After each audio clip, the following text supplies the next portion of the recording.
नमस्कार दोस्तों, मधुर कथाएं चैनल पर एक बार फिर से आपका हार्दिक अभिनंदन है। तो आज की मेरी कहानी का शीर्षक है पैसों का घमंड। तो चलिए शुरू करते हैं आज की अपनी ये कहानी। हद करती हैं भाभी आप भी, अभी तक आपको अपने ऊपर पैसे खर्च करना नहीं आया।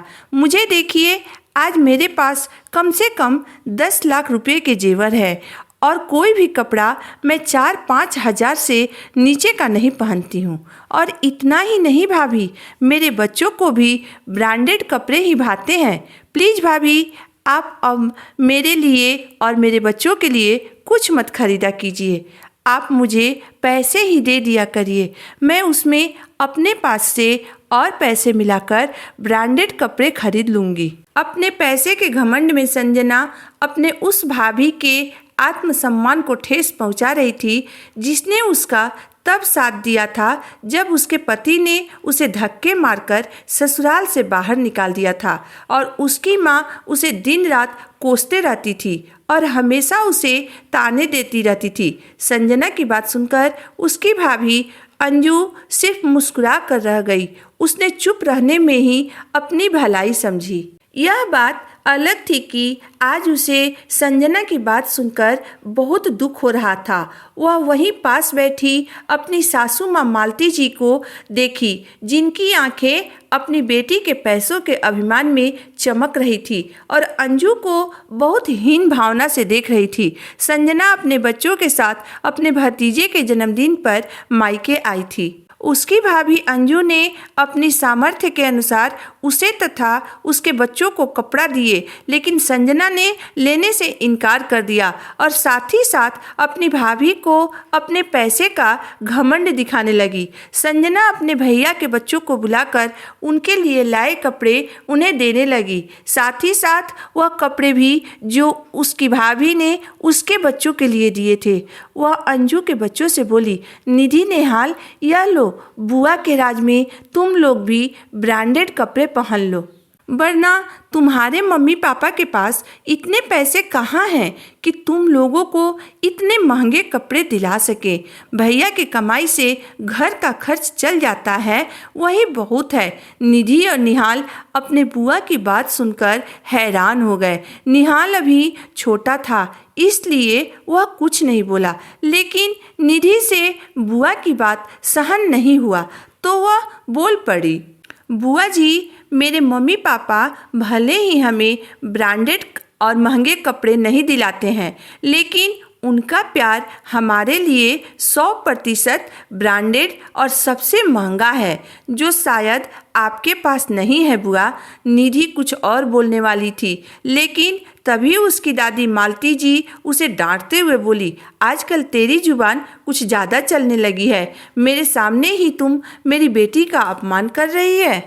चलो अब माफ़ी मांगो बुआ से। दादी की बात सुनकर निधि बोली, आपके सामने ही बुआ जी मेरे मम्मी पापा का अपमान कर रही हैं, वह आपको नहीं दिखाई दे रहा है क्या? मैं उनसे माफ़ी नहीं मांगूंगी क्योंकि मैंने कुछ गलत नहीं किया है। और यह लीजिए, हमें नहीं चाहिए आपके महंगे और ब्रांडेड कपड़े। निधि ने अपने तथा नेहाल के कपड़े लेकर संजना के पास रखते हुए कहा और नेहाल का हाथ पकड़कर वहाँ से चली गई। भतीजी द्वारा अपनी बेइज्जती संजना कैसे बर्दाश्त कर सकती थी। थोड़ी ही देर में पूरे घर में कोहराम मच गया। बेटी मायके से नाराज होकर जा रही थी। भला यह बात मालती जी कैसे बर्दाश्त कर सकती थी? उन्होंने पूरे घर को अपने सर पर उठा लिया। वह अंजू के सामने ही उसकी बेटी निधि को बदतमीज, नकचढ़ी, घमंडी, बिगड़ी औलाद और न जाने क्या क्या कहने लगी। अंजू से अब नहीं रहा गया। वह बोली, बस मम्मी जी, बहुत बोल दिया आपने। निधि ने ऐसा क्या कर दिया कि आप और दीदी उसे इतना कुछ सुनाने लगी?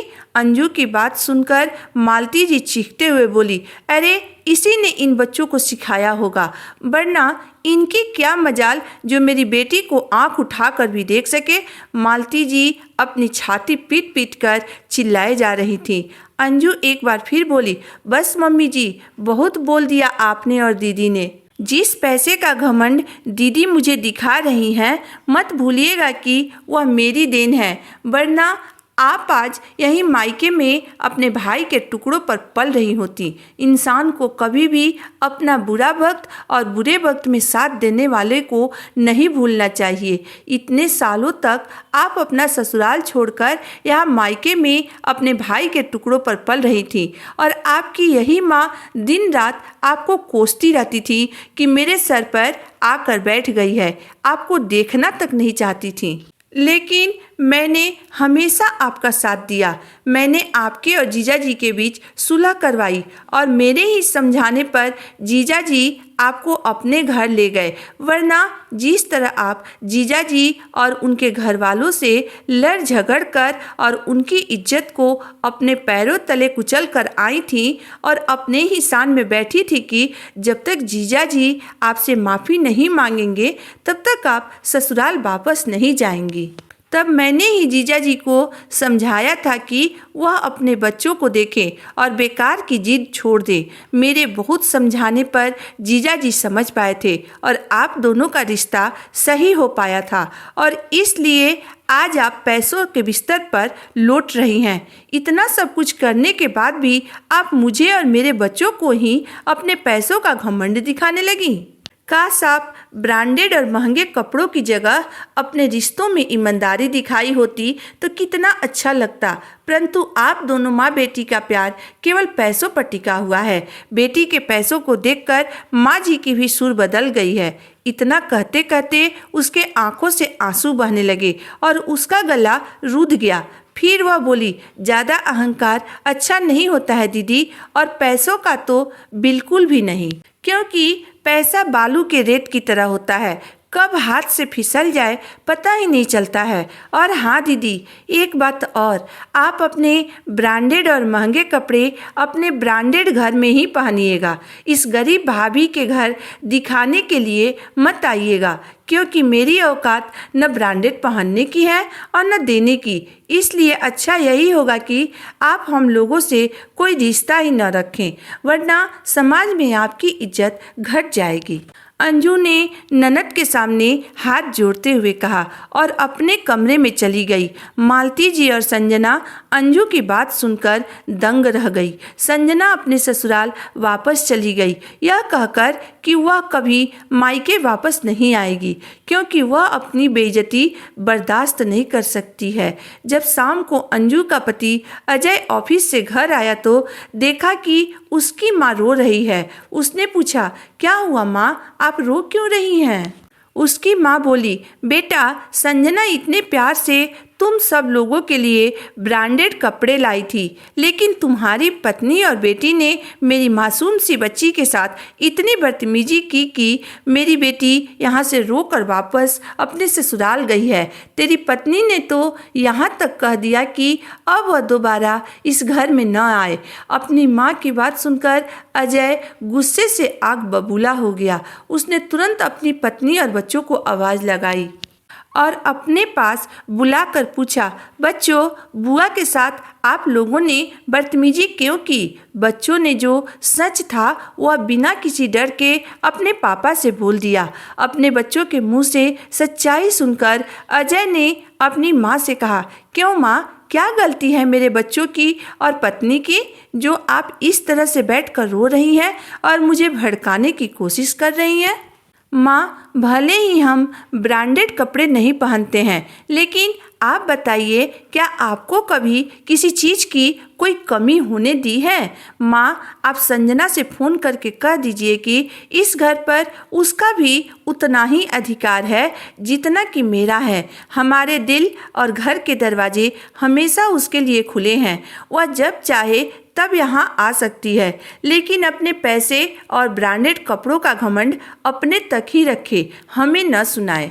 माँ, आप भली भांति जानती हैं कि अंजू ने कभी भी अपने कोई फर्ज को निभाने में कोताही नहीं की है। तो माँ, आप सब कुछ जानते हुए भी गलत का साथ कैसे दे सकती हैं? बेटे की बात सुनकर मालती जी को अपनी गलती का एहसास हुआ। वह बोली, मुझे माफ़ कर दो बेटा, मैं भी बेटी के प्यार में अंधी हो गई थी, इसलिए सही और गलत में फ़र्क नहीं कर पाई और अपने ही घर में आग लगाने की कोशिश करने लगी। तभी अंजू ने बात को बदलते हुए कहा, छोड़िए ना माँ जी, बहुत हो गई सही गलत की बातें। मैंने आज सब आपके पसंद का खाना बनाई है, चलिए गर्मा गर्म खाना खाते हैं, वरना खाना ठंडा हो जाएगा। वह अजय को फ्रेश होने के लिए बोलकर खाना निकालने चली गई। सबने एक साथ बैठकर खुशी से खाना खाया। तो दोस्तों, आज की मेरी कहानी यहीं तक थी। दोस्तों, इस कहानी को लेकर आपकी राय क्या है, आप मुझे ज़रूर बताइएगा। अगर आपको मेरी कहानी अंत तक पढ़ने और सुनने के बाद पसंद आई हो तो मेरे वीडियो को लाइक कर दीजिएगा, चैनल को सब्सक्राइब कर दीजिएगा। तो फिर मिलते हैं एक नई वीडियो, एक नई कहानी के साथ। तब तक के लिए धन्यवाद।